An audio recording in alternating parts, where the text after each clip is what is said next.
ഒരു ദിവസം പുല്ലുമേയുന്നിടയിൽ ഒരു മാൻകുട്ടിയെ കണ്ടു. പല പ്രാവശ്യം കണ്ടപ്പോൾ അവ ചെങ്ങാതിമാരായി. ഒരു പ്രാവശ്യം കണ്ടപ്പോൾ മാൻകുട്ടി ചോദിച്ചു, സുന്ദരി സുന്ദരി, നീ എൻ്റെ കൂടെ കാട്ടിലേക്ക് പോരുമോ? അവിടെ ധാരാളം പഴങ്ങളും നല്ല പൂക്കളും ഭംഗിയുള്ള പുല്ലുകളും എല്ലാം ഉണ്ട്. നിനക്ക് വേണ്ട എല്ലാം തരാം. പല പ്രാവശ്യം വിളിച്ചപ്പോൾ സുന്ദരൻ മാൻകുട്ടിയോടൊപ്പം പോയി.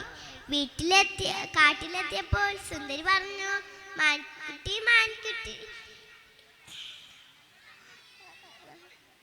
കാട്ടിലെത്തിയപ്പോൾ സുന്ദരി പറഞ്ഞു, എന്ത് ഭംഗിയാ കാട് കാണാൻ, എത്ര എത്ര പൂക്കളാ, എത്ര പഴങ്ങളാ, ഭംഗിയുള്ള പുല്ലുകളും. സുന്ദരി അവിടെ കളിച്ചും രസിച്ചും നിൽക്കുമ്പോൾ പെട്ടെന്ന് ശബ്ദം കേട്ട് ഘോർ ഘോർ.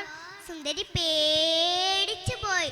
സുന്ദരി ചോദിച്ചു, മാൻകുട്ടി മാൻകുട്ടി, എന്താണ് ആ ശബ്ദം? മൃഗങ്ങളെല്ലാം പേടിച്ചോടുന്നുണ്ടല്ലോ. കൂട്ടത്തിൽ മാൻകുട്ടി ഓടാൻ തുടങ്ങി. ഓട്ടത്തിനിടയിൽ മാൻകുട്ടി പറഞ്ഞു, സുന്ദരി സുന്ദരി, നീയും ഓടിക്കോ, കാട്ടിലെ രാജാവ് സിംഹം വരുന്നുണ്ട്. സുന്ദരിയും പേടിച്ചോടാൻ തുടങ്ങി.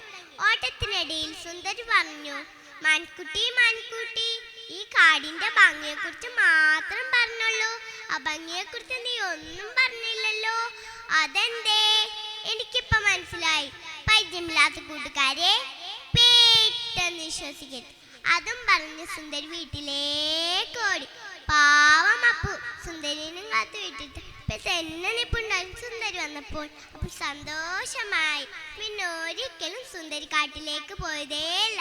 കൂട്ടുകാരെ, ഇതിൽ നമുക്ക് എന്ത് മനസ്സിലാക്കാം? പരിചയമില്ലാത്ത കൂട്ടുകാരെ പെട്ടെന്ന് വിശ്വസിക്കരുത്. നന്ദി, നമസ്കാരം.